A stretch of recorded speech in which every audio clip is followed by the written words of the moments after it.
Sir, I I will. didn't ask you about any of that. I asked you if you I understand that will. However, Mr. you Matson, don't interrupt me. I've muted Mr. Matson's device because he continues to interrupt me and not let me finish what I'm saying. let me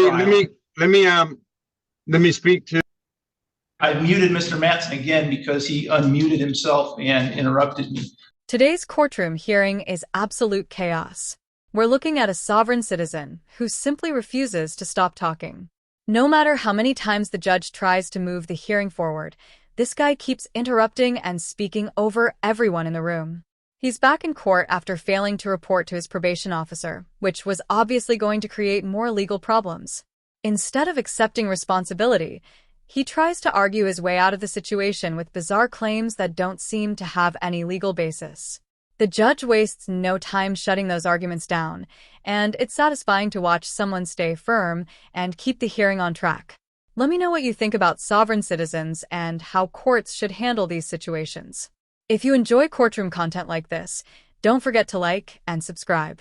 Now, let's get into today's hearing. I am required to advise you at all stages of the proceeding that you do have a right to be represented by an attorney, and if you can't afford an attorney, the court will appoint one for you at public expense. Do you understand that? I don't think you'd be violating your oath of office, Your Honor, by allowing me to the right to a fighting clause. Sir, I didn't ask you about any of that. I asked you if you understand. I will, however, Mr. Matson, don't interrupt me. The question I asked you is whether you understand that you have the right to be represented by an attorney. I do understand I have a right to be represented by an attorney or not. Yes, sir. Okay. You've previously waived that right. As I said, I have to advise you that at every stage of the hearing. So I have to ask you again, would you like to be represented by an attorney at this point? As I started to say, Your Honor, I don't want the representation. However, I will use the help of handling paperwork due to my means here and having access to certain things in paperwork. I will use your court-appointed attorneys just to help with some paperwork. Okay, so you don't have a right to have the public defender's office do your paperwork or handle any of that. You have the right to have them represent you or not represent you. So that is your choice. Not represent me, that's fine then. All right. So you've previously been arraigned on the probation violation. Do you know how you want to proceed? So your options are you can plead to it if you want, which means you'd be admitting guilt. The other option is that I can set it for a hearing and we can have a hearing on the matter, and then I'll decide based on the evidence submitted at that hearing. Your Honor, all due respect, I wish, are you working under oath of office today, sir? Sir, I'm not going to answer these questions or deal with this. We've dealt with you before and your sovereign citizen arguments. I've rejected them all. Citizen. Sir, do not interrupt me. Do you want to have a hearing or do you want to plead? I'll take your silence under your oath, Your Honor. Okay. Do you want to have a hearing or do you want to plead? I want the hearing. I want to go to trial. I want to go within the 90 days to a trial or sooner. All right. So Sierra will need about a 1-hour hearing on a probation violation. As well as I'd like you to have the arresting officers that arrested me on that day.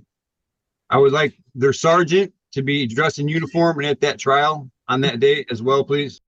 These Zoom court hearings always seem to produce some unbelievable moments, and this one is no exception.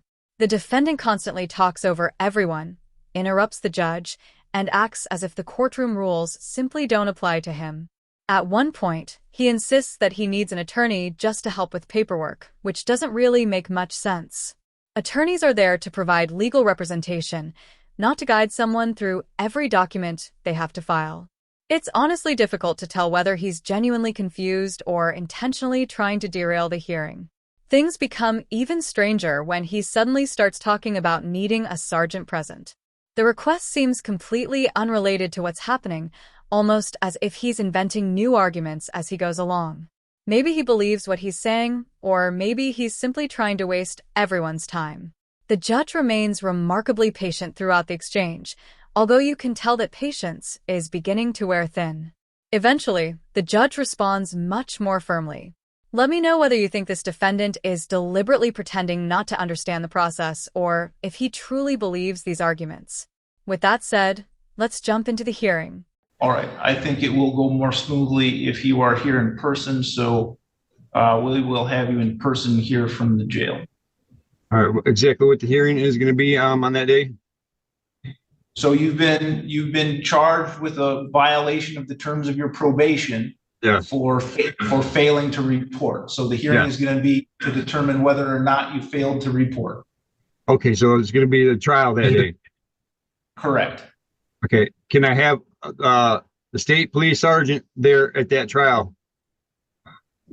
What state police sergeant?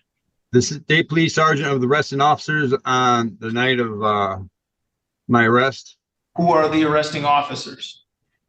I don't remember the exact names, but any state police sergeant in uniform would do. Why do you want any state police sergeant to be present at the trial? Just to show how arrests are made, and why they're made, and how they do the determination, how they bring people into jail.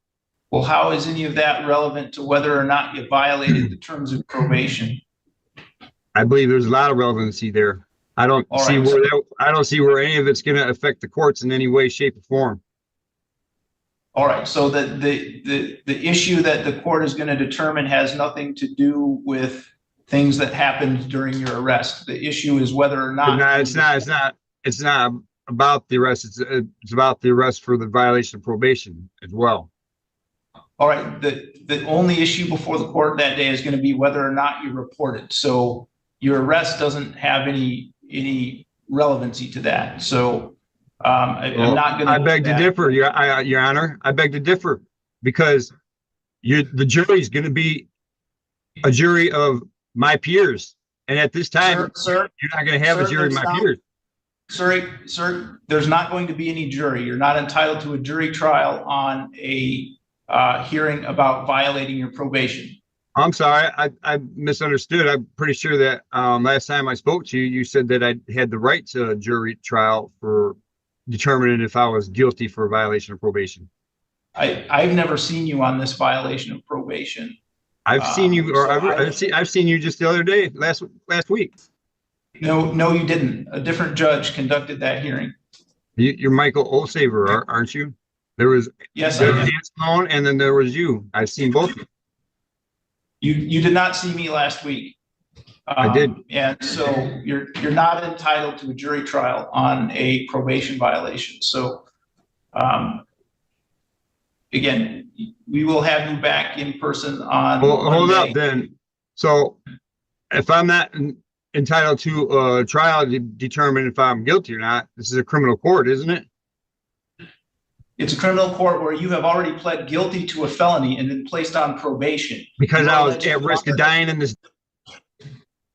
I've muted Mr. Matson's device because he continues to interrupt me and not let me finish what I'm saying. Mr. Matson, I was saying that this is a criminal court wherein you have pled guilty to possessing a controlled substance, and you were placed on probation. As a result of that, your sentence was to be placed on probation.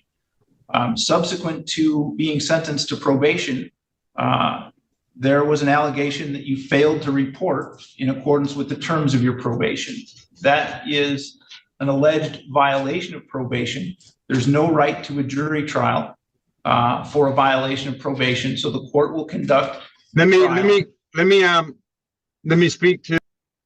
I muted Mr. Matson again because he unmuted himself and interrupted me. We will have you back on April 8th at 3:30, Mr. Matson. This hearing is concluded. If you'd like to see the second half of this hearing, let me know, because somehow the situation becomes even more unbelievable. The defendant continues insisting that a sergeant needs to attend his next court appearance, even though the hearing is simply about his probation and has nothing to do with the arrest itself. What makes it even more confusing is that he isn't asking for the arresting officer or anyone directly involved in the case. Instead, he's requesting a state sergeant for reasons that are never clearly explained.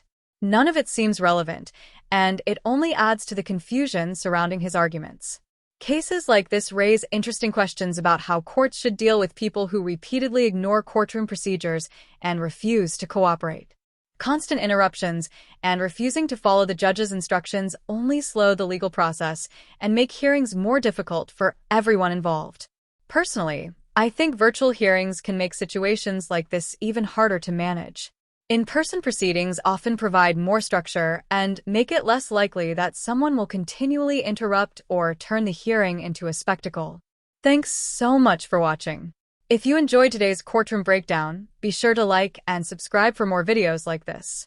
I'd also love to hear your thoughts in the comments. This defendant wasn't the wildest sovereign citizen we've ever seen, but his behavior was definitely unusual.